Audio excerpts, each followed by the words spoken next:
It's time for Supply Chain Now Radio, broadcasting live from the supply chain capital of the country, Atlanta, Georgia.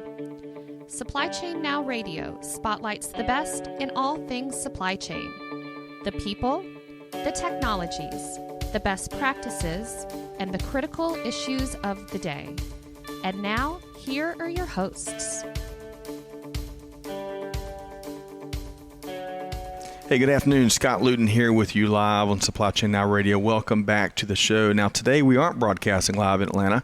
We are broadcasting live today from the South Carolina Fall Logistics Tech Talk event in beautiful Charleston, South Carolina at the Gilliard Center. We continue our coverage in partnership with the South Carolina Council on Competitiveness, which drives this event, and this event really has been highlighting some of the innovative companies and leaders that are driving the logistics industry forward and really driving the economy and business landscape here forward in the booming state of South Carolina. So quick programming note, like all of our series on Supply Chain Now Radio, you can find our replays on a wide variety of channels: Apple Podcasts, SoundCloud, YouTube, wherever else you get your podcasts from. As always, we'd love to have you subscribe so you don't miss anything. So my esteemed co-host joining me here today once more for the 17th episode, it feels like Seems today, like it, but yeah. All good stuff. Yeah. Greg White, serial supply chain tech entrepreneur and trusted advisor and board member. Greg, how you doing? I'm doing great. This is great, and it has been a lot of really good information. Right? And diverse. What's interesting is we're talking about innovation and leadership, but so many of these innovators are the leaders. I mean, we've just talked, and we're about to talk to another early stage company who is doing amazing things in an industry that is ripe for disruption. Yeah. So. Well said. And one of the things I've liked about the interviews thus far is just we were talking to captains and pilots, and that deal with that infrastructure. We were talking with talent technology entrepreneurs that are dealing with how are they helping companies hire better, right? Yeah, retain. And of course, logistics and transportation and warehousing, right? All topics. So today, though, to your point, we are going to be interviewing John Monarch, CEO of ShipChain, which will welcome him into the conversation. John, good afternoon. How you doing? Doing great. How are you? Doing great. Read a lot about your organization. Y'all seem to be on quite a run here. And I know you can't talk about a lot of the customers y'all have signed up here lately. We're not going to ask you to do so. But looking forward to getting your take and perspective on the end-to-end supply chain, which is what we do, right? So, but for starters, John, before we get into talking shop, let's give our listeners a sense of who you are. So tell us more about where you're from and your journey that's led you to leading this organization called ShipChain. Yeah, absolutely. And first off, thank you for having me on the show. I really appreciate that. Originally, I'm from the Chicago area. I moved to South Carolina with my family. The joke is my dad was tired of snow and taxes. So, that's nothing new. Yeah. I went to Clemson University, majored in physics and minored in computer science. Go Tigers. Since then, I got into the e-commerce world, and one of the biggest problems that a lot of my friends in e-commerce were facing was shipping. So how does, fulfillment work? What all that type of, problems they were having with delays, with just incorrect cargo coming in for them from inbound side of things. I got into it and I started a fulfillment center without having ever been in the shipping industry in my life. My dad worked, he had a trucking company a long time ago, but that experience didn't transfer over to me, of course. So I got to make a lot of fun mistakes in the process and got a crash course. Well, and I think that's the beauty of supply chain. We need these outsiders. I think a couple. What was the term we were using yesterday as we were driving down here? Naive and crazy. Naive and crazy, right? I mean, it takes a little bit of naivete and craziness to make changes in an industry. It really does. It does. And John, I can only imagine in that earlier stage, since as you put it, whatever your dad knew didn't carry over one more generation. I bet in your efforts to make it happen, you learned a ton of things, both from your successes as well as critical lessons from your failures, right? Oh, absolutely. I mean, just even having customers yelling at you for things that are completely out of your hands, containers that just literally go disappear, arrive 3 weeks later, and all of a sudden you've you're on the hook for a giant bill. So, and and you're speaking to all the curveballs and the fires that take place in supply chain, whether you're the global e-commerce providers and the retail, or your startup. That's what supply chain is tasked with doing, solving problems and putting out fires. So what led you to starting ShipChain? It really was that visibility problem. So when we had that container disappear and we all of a sudden had to pay, giant detention fees for release, and we didn't know where it was, we couldn't prove that. So that was really kind of the impetus of it here. Why can I track a pizza that's coming to my house, but I can't track $500,000 worth of inventory? That just seems absurd, right? It is absurd. You're right. We agree with you completely. It's totally absurd. You're making such a great point. That's why we're laughing here. Yeah. So y'all been hard at work in the trenches for how long? We were founded in 2017. Okay. And our offices are primarily in Greenville, South Carolina. Okay. And as CEO of the organization, we all know different CEOs wear different hats. Some double down on the growth and biz dev side. Some are all about the product or the operations, right, or you name it. Where do you spend your time? It's all the hats that you just mentioned, honestly. So I'm in on the sales and business development side. I'm on the product side, even sometimes reviewing code. So that computer science minor comes in a little handy occasionally. I don't profess to be the best.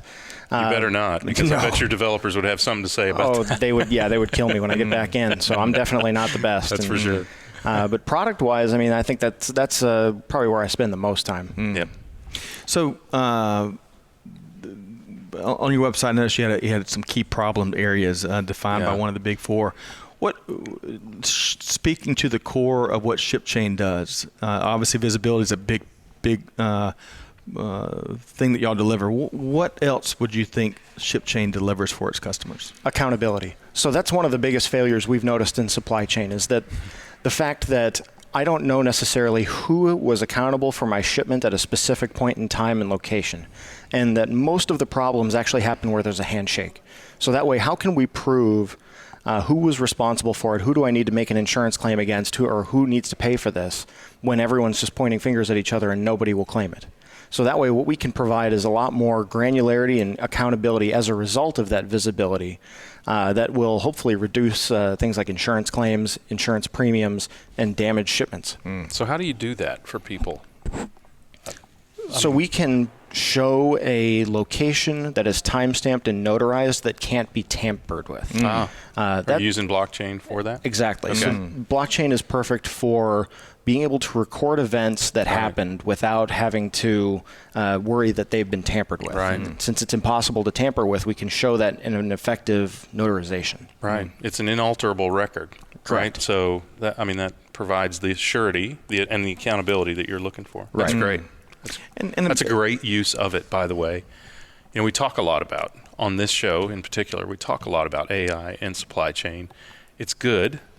As a technologist myself, I am relieved and excited to hear someone who's figured out an application for it and is applying it, right? Because that is an absolute great use for it. That's definitely the biggest problem that we had for a while was, 2017, everyone was talking about it. Everyone had hyped it. Yep. And then no one can find a specific use case. Right. 2018, you mention it in a conference and people are rolling their eyes. Yeah. 2019, now we're at the point where the use cases are being clearly identified. And the purpose for it is there. It's just getting people back out of the eye roll mindset into the interest in the technology. Yeah. The eye roll mindset. That's a good way of putting it. It is good. But like y'all are both speaking to, it brings and bakes more trust into the overall process. And if we need anything in today's environment in general, it's more trust in the institutions and the processes and enterprises that make the business world happen. So I like that. And I also like, to your point, John, the practicality, just how practical of an application y'all are using, in it, using it for. So, you gave a keynote earlier. So let's talk about some of the key. First off, what did you speak to, and then secondly, we'd love to kind of get some of what you would consider some of the key takeaways from your presentation. So, really, it was presenting the use case, being able to show accountability and visibility in a shipment. Document management, being able to certify and notarize those documents, such as a bill of lading, being able to have digital originals, I think is a huge deal. Wow. Right now, a bill of lading new rules are making it so that you can have a digital transfer of a bill of lading rather than having to ship around for couriers and paying $150 in FedEx or DHL fees for that. But now having digital originals is something that we've never really considered, but it is possible with blockchain. And a real takeaway of it is that we made the right focus on user interface and usability. I like to say that a lot of supply chain software, logistics software, because it was neglected by the tech world for so long, it was built by engineers for engineers, and it's a pain to use, and it's just not enjoyable. It's not something that I can go on and we like to joke in sales presentations that we could teach our grandparents how to use our system in 5-10 minutes, rather than spending 2 weeks of training and hundreds of thousands of dollars on that. And, having one of our key hires, we think, was a user interface expert. So that way we can make it something that people enjoy using. You go on Facebook or Instagram, it's quick and easy to use. You use your iPhone, quick and easy. Why isn't shipping software like that? Yeah, great point. Well, I think that's a key to software and technology in general in the future. Look, I mean, we always talk about our grandparents, right, or whatever, but the truth is the current and incoming generations are impatient people used to technology doing things for them in a simple way. Right. And being able to make it so that anyone can use it not only benefits you today, because there are still people in the workforce that aren't as familiar with technology, but it also builds a great foundation for the incoming generations who expect technology to do so much more, to be as easy as your iPad or phone. Exactly. Right? It reduces that friction and that barrier to entry. If we can make it just fun to use almost. There's really no reason for it to be any way otherwise. Right. Exactly. We love our complexity, though. That's what must be the reason. Me. No, I agree. I'm kidding. I'm impatient. I love simplicity, too. So let's talk about, we've already touched on the necessity of visibility and transparency. So I feel like if we talk more about that, we're going to be beating that dead horse. So let's kind of switch gears and let's go broader. Let's talk about, what are some of the other global end-to-end supply chain news, issues, trends, you name it. What's on your radar more than others lately? Food. That's a big one. And it's interesting because a lot of our food discussions with clients and just in general came around last year when there were those 2 romaine lettuce recalls. Why is it that we had to throw every head out and just wait for, a new batch to come in, rather than being able to isolate where the problem came from? That's right. So granularity in shipments is critical, along with that data such as temperature. I mean, we're coming to a point where every truck has all these sensors on it, but there's a problem with having them all talk to each other. So we like to say everyone's talking, but not to each other. So one of the pilot projects we did, they had something like 7 different GPS and cellular systems that are all talking to their private servers, but not communicating with each other. So that's where we see an advantage of bringing everything together and making it much clearer what's going on. Yeah, that in this IoT age, that platforms and talking to other platforms, it's probably gonna be a growing challenge because everything is its own system these days, right? And that and the fact of, and I believe, I'm not sure which of our earlier guests mentioned it, but there's sensors and data being collected on everything. One of my favorite examples, and this is per year and a half old, was when Ella Bean was putting sensors in coats and shoes, I believe, was a second item to gather a sense of when users are using them and at what temperatures and how often they're being washed and things. That, to me, is just fascinating. It's terrifying, isn't it? It's yeah. It is. It might be more terrifying. But going back to your point, in this day and age where technology is making our lives easier, having these systems talk to each other is so paramount, right? Right. Oh, absolutely. And that's where we see a blockchain coming in very handy, is being that communications layer between all of these devices that aren't necessarily talking to each other. So they can talk to that single layer, and anyone who needs it can access that information and validate that it's true, rather than having to go to 17 different, cloud systems and servers. Right. Right. Okay, so let's make sure that our listeners can learn more. So if our listeners heard anything that they want to learn more about and learn more about ShipChain, where do they go? They can go to shipchain.io. That's shipchain.io. That's kind of the strange ending there. But our blog has tons of info, and That's what defines you as a startup, that .io. Oh, yeah. Even though it means Indian Ocean, funny enough. But, check out our blog. It's linked on the website. Follow us on Twitter just at ShipChain. We're happy to answer any questions, and if anyone ever wants to learn about it, you can sit and talk to us anytime. Yeah, terrific. Great. So, events, any upcoming? Are y'all active on the events? We've talked a lot about Modex through a lot of these conversations. Reverse Logistics Association, CSCMP, APIX, RELA. Yeah, RELA. That's right.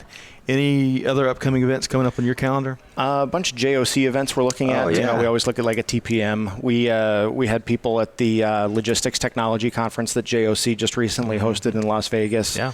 CSCMP as well. Those have been great for us, and it's always just a pleasure to attend because everyone's got questions. Absolutely. And, you're able to build out your network and that interconnectivity, which has been a big common theme, I think, of all of our conversations down here at an event that's built to drive interconnectivity amongst the different players in the industry. Really, really important. Well, big thanks to John Monarch, CEO with ShipChain. Really have enjoyed it. You're such a down-to-earth and approachable entrepreneur and CEO of an organization. So I challenge you to keep that, because it pulls people to you. So that and it's just so how you explain things. Yeah. I bet my fifth grader could understand. Maybe my first grade, I don't know. But love that. Love what y'all are doing, and congrats on your success to this point, and good luck moving forward. Yeah. I really appreciate that, and thank you so much for having me on today, gentlemen. John. All right. Thanks so much, John. All right, so to our listeners, stay tuned as we continue our coverage of the 2019 South Carolina Fall Logistics Tech Talk. Be sure also to check us out on all the podcast channels, including Apple Podcasts, iHeartRadio, YouTube, you name it. Of course, you can find past episodes and upcoming events that we're going to be at supplychainnowradio.com. So on behalf of Greg White and Scott Luton, and really the entire Supply Chain Now Radio gang, have a wonderful day, and we will see you next time on Supply Chain Now Radio. Thanks, everybody.